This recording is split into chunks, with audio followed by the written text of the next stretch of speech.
Graphite pencils are great tools for both total beginners and for more advanced work. So today I'm going to share some tips and tricks to help take your pencil drawings to the next level. Let's get straight to it.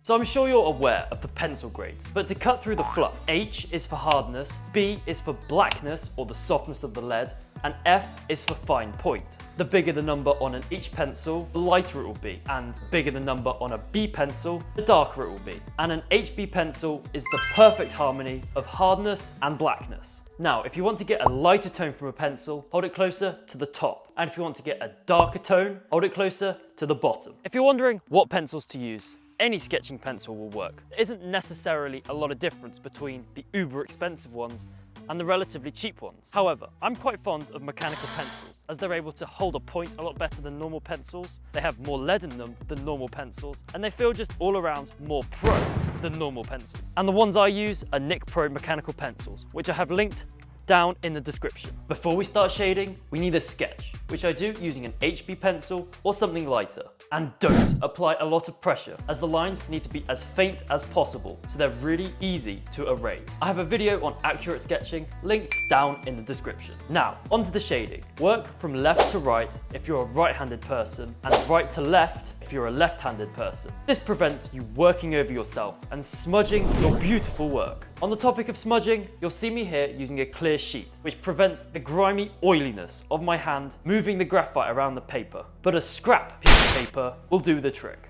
Let's be honest, staring at a blank space is quite soul destroying, so I like to go in and outline the dark and light sections. I do this with a B and H pencil respectively. I can then blend between these two sections, adding in any necessary details I can see in the reference image. This may seem like a simple solution to a complex problem, but the more you practice referencing, the better you'll get at it. Very cliche, I know.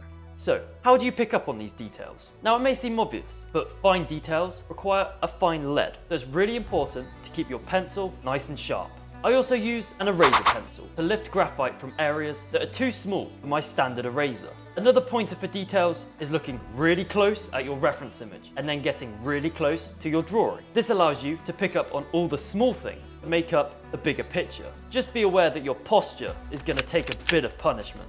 You may notice that initially everything looks quite grainy, which is why I would recommend using a variety of blending stumps to push the graphite further into the tooth of the paper, smoothing everything out. This has its downsides, however, as the blended sections become somewhat lighter, so you need to go back over it and redarken it to keep that contrast nice and high, which is essential to make any drawing pop. You'll find this second layer goes down a lot smoother than the first, as the surface is already quite lubricated. Also make sure to clean your blending stump on a separate piece of paper when going from a dark area to a lighter area. This ensures those highlights remain nice and bright. Now, unfortunately, the surface area of a pencil tip is significantly smaller than that of a piece of paper. So pencil drawings are notorious for taking a lot of time. For instance, the one you're seeing now took just over 20 hours. But look how freaking awesome it is. There is definitely something unique about looking at a drawing and thinking, damn, I drew that. And I hope that using some of the tips and tricks in this video, you can think that too. I feel that this video has been very generalized over a wide range of graphite topics. And if you want to know more about any specifics, just leave a comment down below. I have all the materials used today linked down in the description. And if you found this video useful in any way, feel free to like and subscribe. And I'll see you next time with more creative content.